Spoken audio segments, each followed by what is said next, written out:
get rid of the fractions if we can. So our strategy is to multiply by the least common denominator. Now in order to find that least common denominator, all of your denominators need to be factored. So we do have to check that. And we always have to check our answer at the end because what cannot happen? The denominator cannot equal 0. So a lot of times when I was working through them, I would even make a note out to the side what x can't be, just as a reminder to myself when I got to the end. So if I'm looking at this problem, what can x not equal?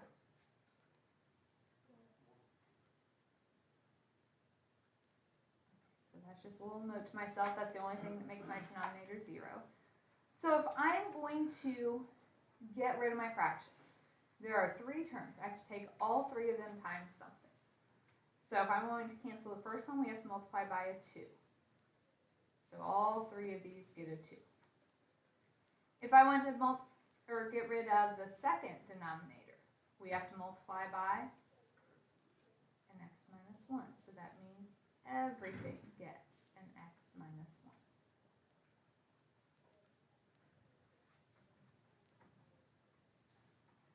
So if we do that, we're left with the 2x minus 3 times an x minus 1 in the first term because the 2's dropped out. In the next term I have 2x times 2 because the x minus 1's dropped. And over here nothing cancels, so I have x times, I'll go ahead and multiply that 2x minus 2. So now we multiply it out. It's 2x squared minus 2x minus 3x and minus 5x plus 3 plus 4x equals 2x squared minus 2x. Is everybody with me to this point? So we multiplied to get rid of our fractions. Now we're multiplying it all out, so we combine like terms. Can I go ahead and bring everything over? If I subtract my 2x squareds, what happens? Those cancel, so I don't even have a quadratic anymore. Negative 5x plus 4x, that's a negative x. 3 equals negative 2x. I add over my x, 3 is equal to negative x, which means x is negative 3.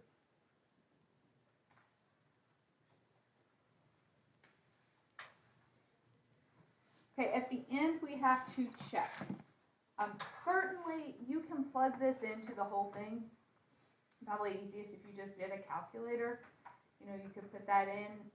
At the very least, you need to make sure that it's not making your denominator 0. So negative 3 is okay, but if it were a test or quiz, probably be worth your time to go ahead and plug in that negative 3 on your calculator and make sure it works. So you don't really have to show me work for checking, but know that if you have an answer that doesn't work, you will lose points.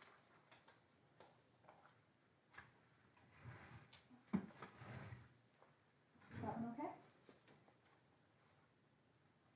So let's walk through a couple more problems. What would I need to do first on this one?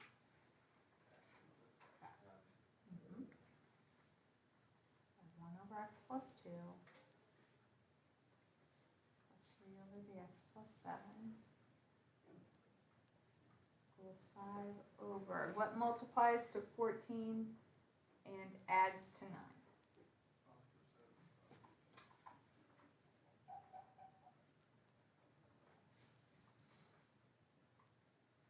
So what can x not be on this problem?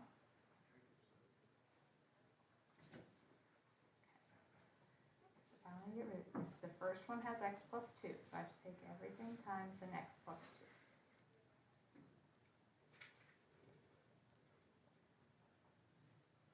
That cancels the first and the x plus 2 over here. Next thing we need is so everything gets an x plus 7.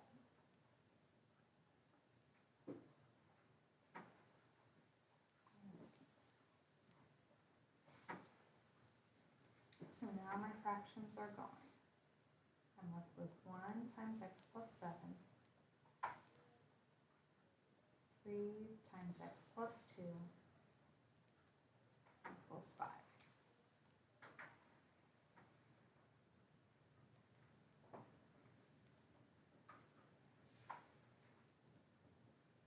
So if we multiply out, x plus 7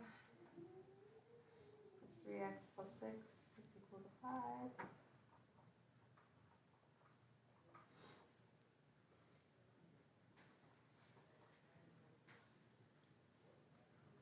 I subtract over my 13.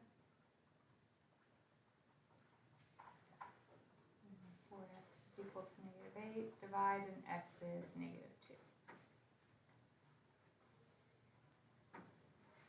Am I done? No, we have to check. If I put -2 in, is that okay? No. So what do I say? And that's only because -2 makes the denominator 0. It was that number that I said at the beginning. X cannot be -2.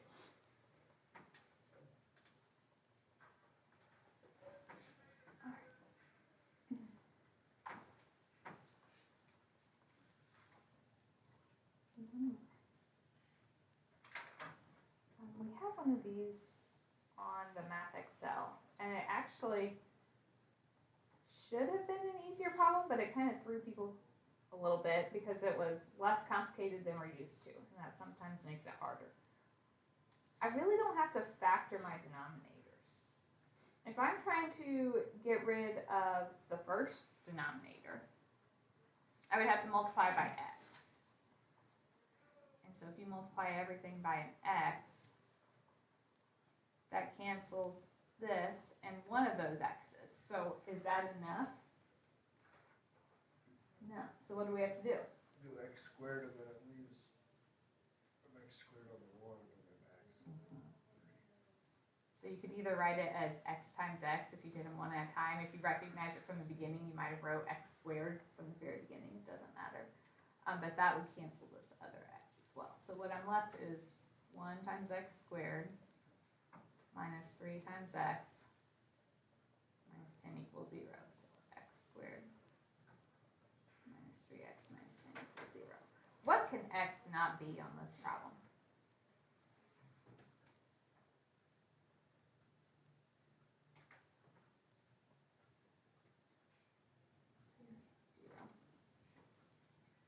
Multiply -10, add to -3, so it would be a -5, positive 2. Set those equal to 0, so we get x to be positive 5 and -2.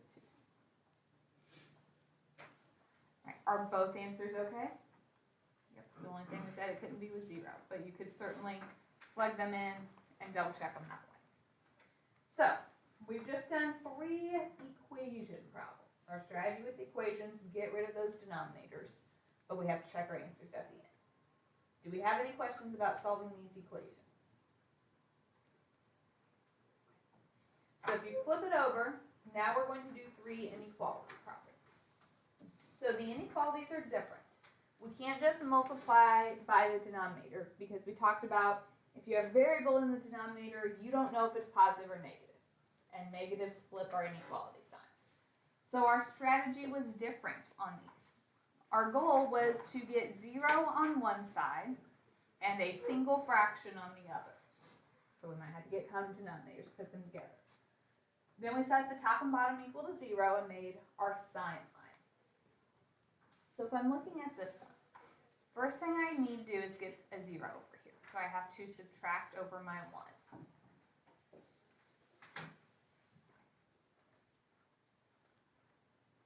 When you do that, remember, this is like 1 over 1. If I want to actually put these together, we have to get a common denominator.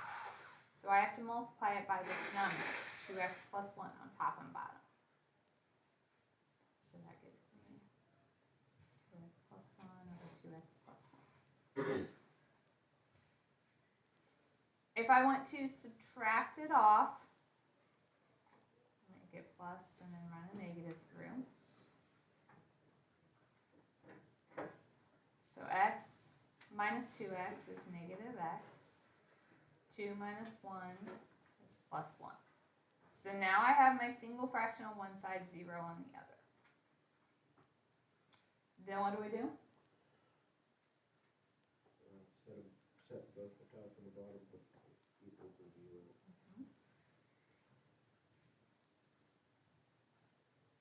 Okay, so if I set the top equal to 0, I get negative x equals negative 1. So x is positive 1. Over here I get 2x equals negative 1, so x is negative 1/2. So then we make our sign line. Smaller number on the left, bigger number on the right. I put those as tick marks so I remember when I'm writing my interval at the end. Those are the numbers I'm using. Then I've just put test points up above them. So something smaller than negative 1, or sorry, negative 1/2 would be negative 1, in between the two of them, and bigger than 1. And I am plugging these into that fraction I had when I had a fraction on one side, 0 on the other. And you can get the actual number, but all we really care about is positive or negative. So put in a negative 1. The opposite of negative 1 is 1, plus 1 is positive. 2 times negative 1 is negative 2, plus 1 is negative, so that section is negative. I put in a 0. 0 plus 1 is positive. 0 plus 1 is positive, so 2 positives be a positive. We put in a 2. Negative 2 plus 1, that's negative. 4 plus 1, positive. A negative and a positive is negative. Did I want the positives or the negatives? Less than is negative. Equal to means bracket, but remember the denominator can't be 0. So the 1/2 has to get a parenthesis, but the 1 can get a bracket.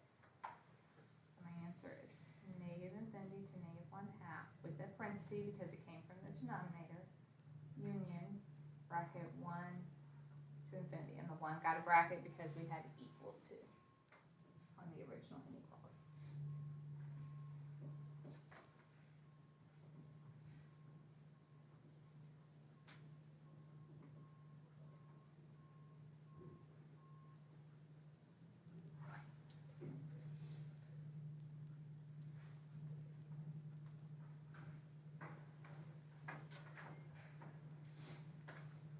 What questions do you guys have on that?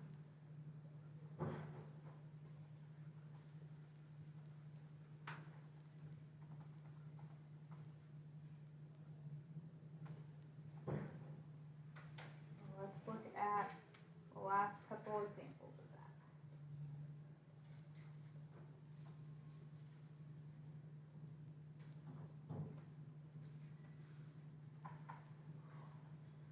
So if I look at this one, it's kind of nice because it's already set up in the correct format for us. We already have 0 on one side, only a single fraction on the other. So we just have to do what now?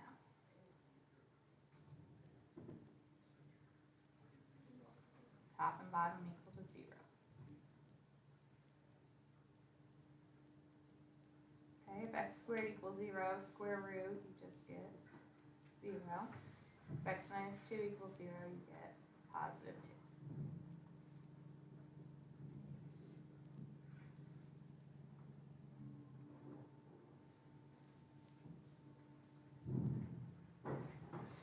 So our test point is smaller than 0, negative 1. In between 0 and 2, positive 1, and bigger than 2 is a 3. So if I plug in, negative 1 squared is positive. Negative 1 minus 2 is negative. A positive divided by a negative is negative.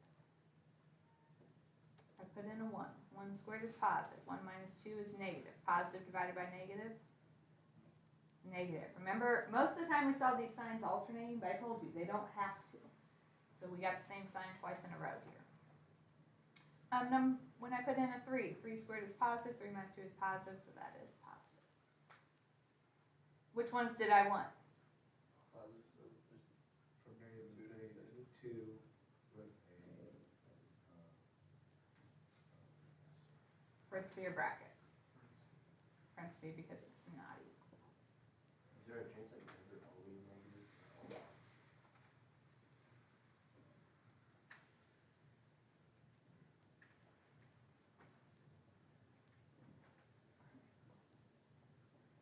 Since there was two negatives, if it was asked for the negative, would you do negative infinity to 2?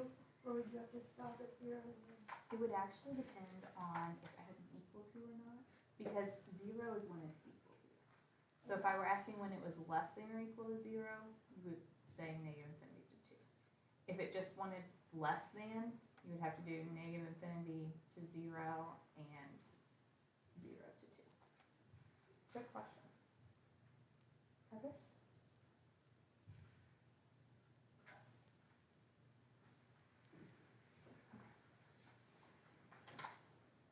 Last one.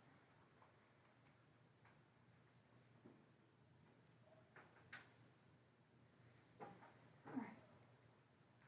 What's the first step? Subtract it over.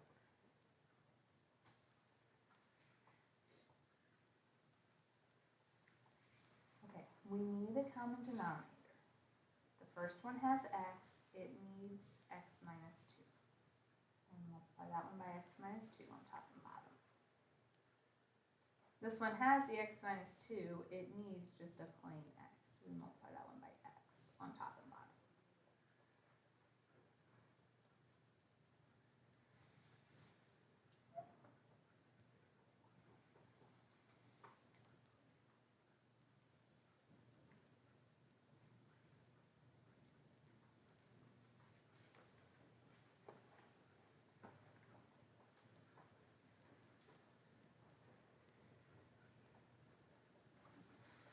Alright, so now these denominators are the same, we can put them together. X minus x, those go away, so it's just negative 2 over x times x minus 2. So that's the fraction I'm going to use. We said top and bottom equal to 0. Does negative 2 ever equal 0? No. Bottom. What makes that equal 0? 0, 2.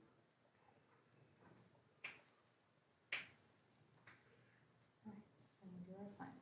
Smaller than 0, between 0 and 2, and bigger than 2.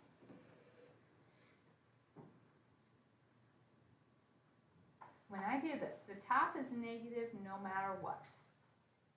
On the bottom, if I put in negative 1, I would have a negative times a negative. 3 negatives make a negative. Okay, if I put in 1, the top is negative, 1 is positive, 1 minus 2 is negative. And if we put in 3, top is negative, 3 is positive, 3 minus 2 is positive, so that section is, oops, negative. Which ones did we want? Less than is negative, no equal to, so we don't have to worry about brackets. So it is negative infinity to 0, union 2